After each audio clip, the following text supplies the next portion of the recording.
պահին ես գտնվում եմ հոլանդական Լեյդեն քաղաքի, դեպս քաղաքում է ծնվել Ռեմբրանդը, քիչ այն կողմ Ռեմբրանդի տուն թանգարանն է, բայց ինչի ուզեցա խորհրդարանական ընդդիմության մասին խոսել, հատկապես Լեյդենի բժշկական համալսարանական կենտրոնում, որովհետև այստեղ է գտնվում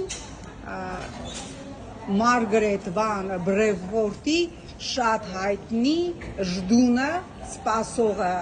քանդակը, ինչի համար է այս քանդակը այստեղ տեղադրված,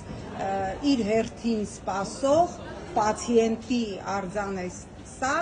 աչքերում տեսնում ենք համբերություն, ով հույսով սպասում է առողջանալուն, այս արձանի մասին շատ է խոսվել, բայց ես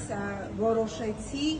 այս արձանի կոնտեքստում խոսել Հայաստանի խորհրդարանական ընդդիմության մասին, ինչու, որովհետև